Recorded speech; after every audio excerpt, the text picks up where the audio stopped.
Hey everyone, welcome to another daily update video. I'm doing today's video actually about 4 hours before the daily close just because I think I'm going to be away from the charts. I'm not going to be close to a computer. Probably not going to see the daily close, but I still wanted to get this content out to you guys. So I'm going to be doing that. Also, I did want to sit down and do my daily analysis for myself. And I guess this is it. This is me doing my analysis for the day and trying to get a gauge on where I think the market's going to be moving for the next little bit.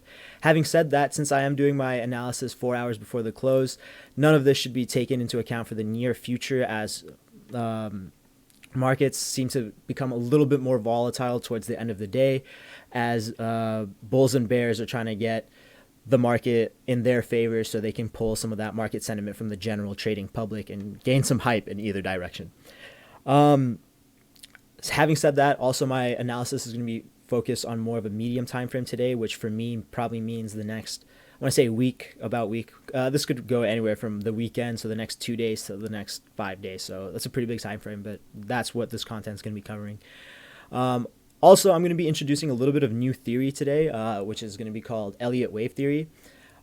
This kind of coincides with, or it comes from my interest in market psychology and looking a little bit at the more subjective side of, the market. Like, what are some of the tendencies that people have noticed, like, and that have found worth writing about? I mean, this is an indicator on TradingView, so like obviously it warrants some kind of truth or consistency. So I'm just learning new indicators, and whenever I learn something new, I thought it would be cool to share with you. Use it or not, I don't know if I'm going to be using it.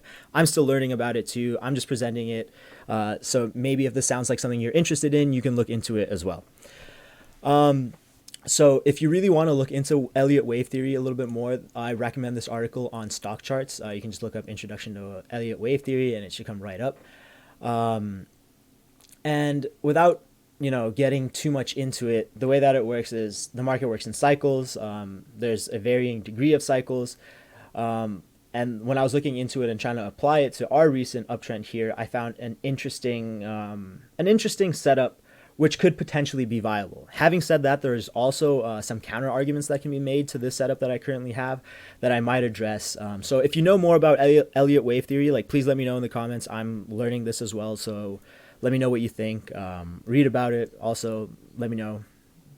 Well, let's get into it. So the basics, I guess, of Elliott wave theory is that one trend, whether to the upside or the downside, one trend cycle consists of this five wave complex followed by a 3-lettered wave complex.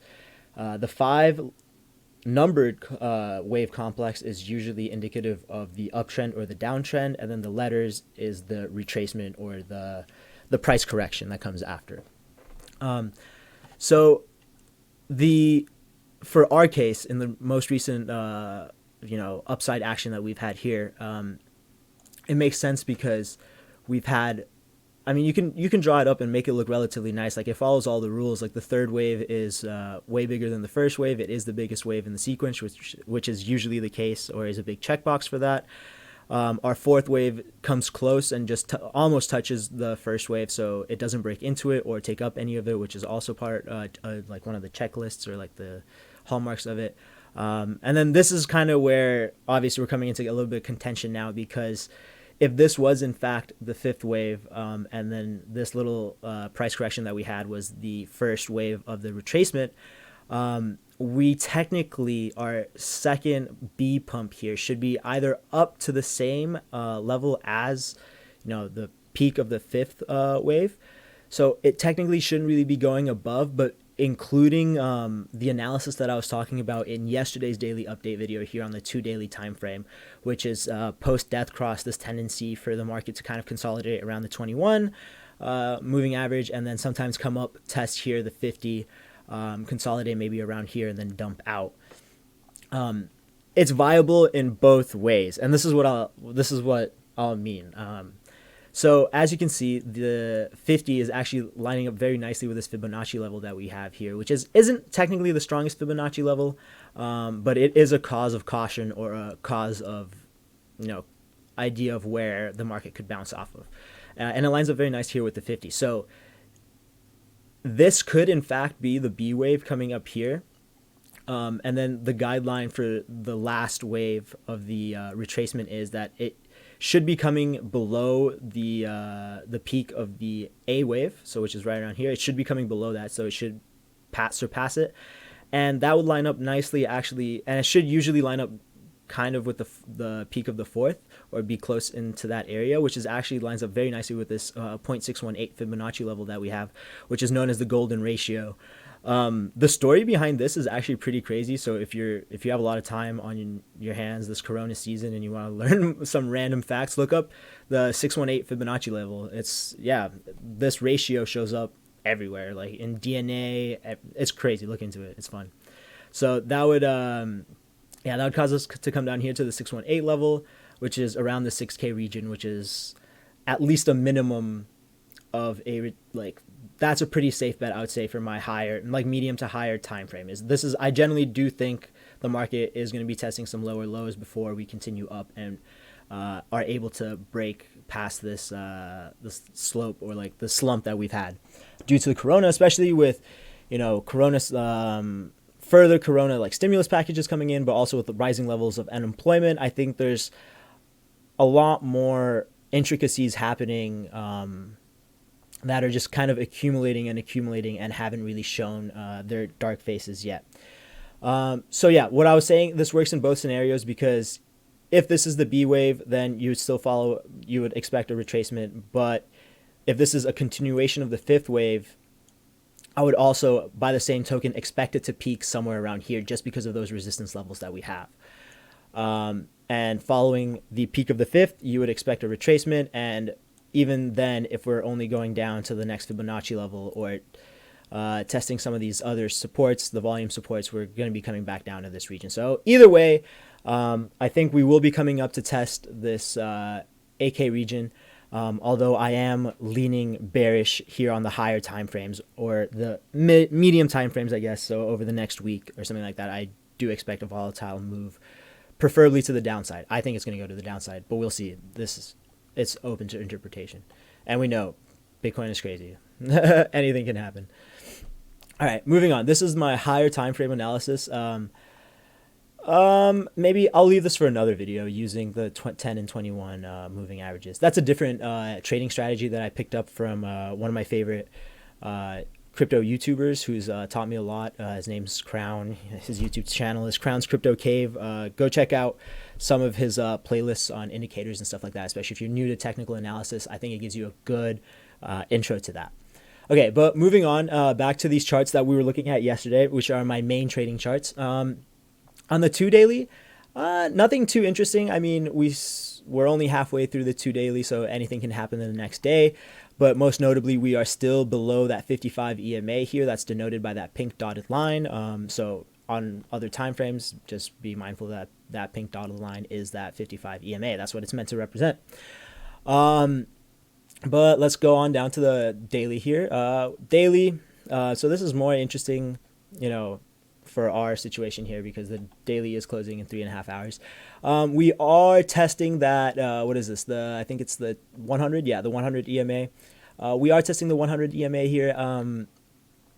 So I think it's going to be important if we close above or below it here. If we close below it, I would be more leaning on another consolidation side. I think we're going to see more sideways actions, maybe some wicks down, to test some support below us, since we are kind of in a volumeless abyss with mostly resistance above us, but we do have strong buying pressure, as represented by this line from back here. It's drawn on a different time frame, so that's why it doesn't line up nicely on this view, but it is staying above that first level of support that I can find.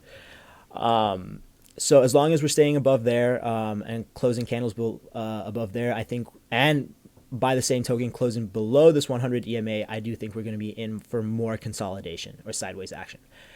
Having said that, we are also testing the 100. I think this is the 100 simple. Yeah, it is this is the 200 exponential. Sorry, we are testing the 200 exponential here. So once again, closing below that is a sign for more consolidation or sideways price action, maybe with some tests down, tests up. But as long as we're closing below that, I don't think we're going to see any volatile pumps up. Actually, I forgot to go over indicators over here. 2 daily, nothing really interesting. We're kind of flattening out. Nothing too interesting there. Once again, crossing to the upside, but we already knew that. On the daily, let's have a look here.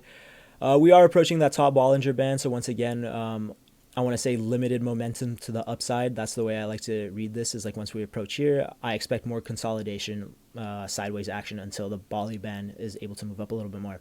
So yeah, I could see this, maybe progressing to the upside slowly, testing a little bit higher, but mostly staying sideways. So that's another sign for consolidation. Stokes still to the upside, haven't crossed over. This is a little bit more, bullish. I could see tests to the upside. Maybe they get close. Maybe the blue line comes here, tests the red line, bounces off of it. Overall, I would say pretty neutral indicator there as well. 12 hours, no new divergences. We are still playing off of this bullish divergence here, and we haven't had a hidden bearish divergence yet. So no direct indication of a top just yet. So by this time frame, I would say there's still room for upside action until we get that hidden bearish in to get that top in. 8 hours, nothing too interesting. I mean, technically on the 8-hour time frame, we do have that bearish divergence here on the RSI. So should be to the downside, but once again, superseded by the bigger time frame. Haven't gotten that hidden up around here, so I would say upside is viable as well. If anything, this is just, playing out or canceling. Every time I say bearish and bullish, I should honestly tally them, because I feel like you have an equal argument for either, which is, equates to being neutral. So I think we're just going to see consolidation for a little bit. But here, the Stokes are getting close. This will be interesting when they get a little bit closer. Maybe we'll test each other, see how the price reacts there.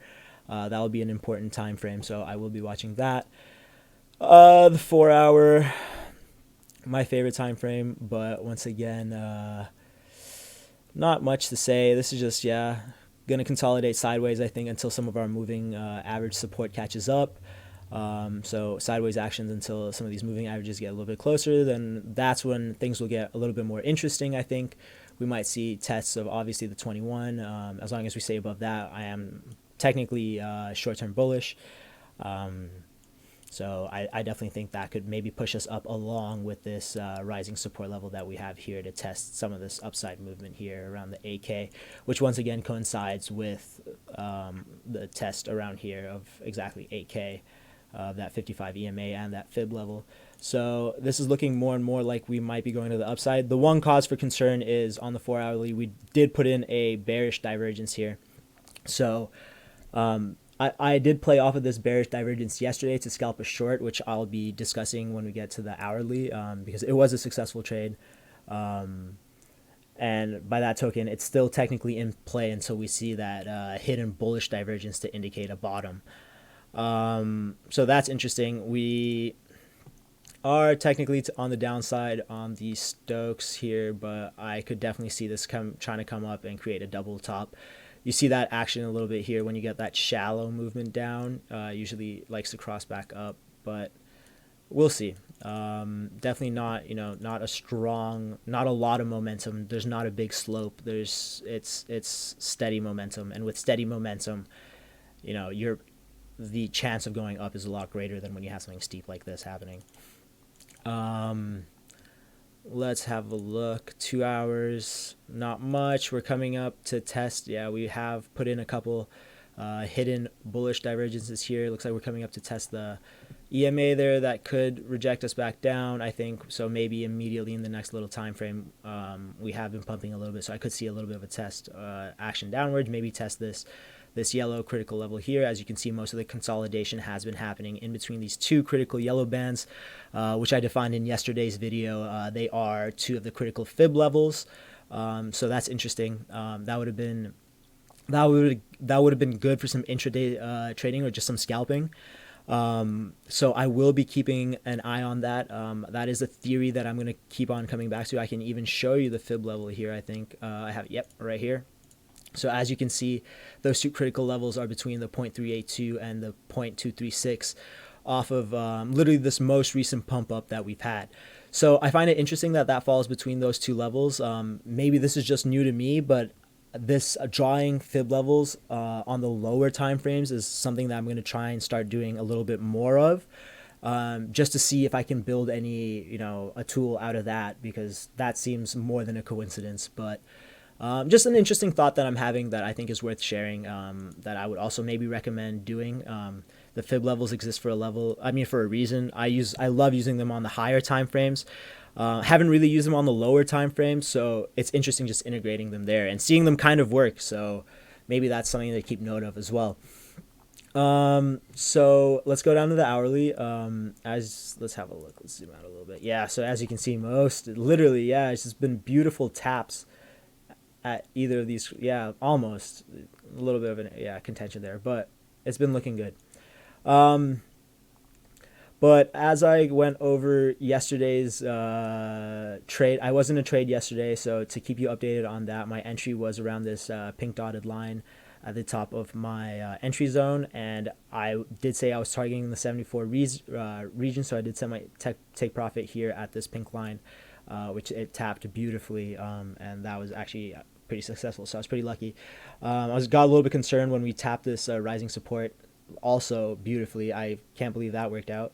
So I should have set that as my first take profit, followed by, I guess, the 21 EMA, which we hit up here. But since it was below, I think this is a valid second take profit. But yeah, my stop loss was a little bit, I think, above here, as I was treating it as a scalp trade. I just want to get an intraday swing, but that worked out nicely. But on the hourly, as we can see, we do have this huge so this I guess is the most bearish case of the day for the immediate short term. Is we've had we've had 4 bearish divergences. And usually when these add up, they amount to something, like if you see a lot of divergences without any price resolution or any reaction in price, usually it's just building up, right? So that's interesting. We'll see how the price reacts. I think the bulls do want to see this go up to 8K, maybe even beyond. I know there's a CME gap above us. I'm not exactly sure where that is. So if you know that, please put it in the comments. And if you're watching this video and you want to know where it is, check in the comments. Maybe someone posted it. But I do think that's somewhere up here. That's interesting. The last little thing I want to talk about is looking at the S&P actually, and then just using this daily trend here. So as we can see here, we also had a death cross on the S&P. The reason why I'm talking about the S&P is because, if you believe it or not, the two markets are currently coupled. I think even if you don't believe it, I think during this pandemic is a little bit extra reason to believe in it. But we have seen a little bit of a correlation between the two since, for a while. You can argue for a while. Anyway, we did have a death cross similarly as we did it in Bitcoin, except on the S&P we have broken above this 50 simple moving average, which is a pretty big support level now. So I could also expect us to see pump up to 3005. I'm not a forex trader. I'm not a stock trader. I don't trade. You can't even trade the S&P, but I don't trade stocks, so this is not stock advice or anything like that. But I'm just saying I could see move up. In addition, with this 10 moving average crossing the 21 EMA here, that's a different strategy, as I talked about, that I might outline in a different video. It's one of Crown's strategies, so if you really want to go check it out, go check out his video playlists. But usually when you see this blue line cross above this yellow line, that's indicative of a bigger move, especially on the daily time frame. So this is usually indicative of a uptrend or a buy position. So it would be cool, as you can see, cross to the downside. We got that drop. Anyway. We got to cross upwards here. Got to cross upwards. Market went up. If you're interested in historical analysis, go back and have a look at it. But anyway, so far it's staying true. We are being supported by that blue line, so there is, I think, room for upwards movement, especially with all the stimulus packages that governments are coming out with. But I do think we're going to see a rejection after that, unfortunately. But anyway, that's what I'm saying. I think for the next immediate little bit of time over the weekend, maybe going into early next week, we'll see consolidation with ultimately a test up here to the 8K region, followed by a big drop. But by the same token, if if the higher time frames also start flashing more bearish divergences on the RSI and the Stokes, then I will be more cautiously bearish, as then I think it is equally possible that this breaks down, as we are in this like critical zone where it really could go either way. So please trade with caution. I'm just going to be trying to catch some intraday scalps in this consolidation zones, probably playing these yellow bands mostly, along with keeping in mind the rising level of support and the resistances that we have above us in the higher time frames. But that's it for today's video. Let me know what you think. Let me know what you thought about Elliott wave theory. Let me know if you know more about it. Someone please post where the CME gap is. And yeah, let me know what your opinions are, where you think the market's moving in the next little bit. And yeah, let's talk about it.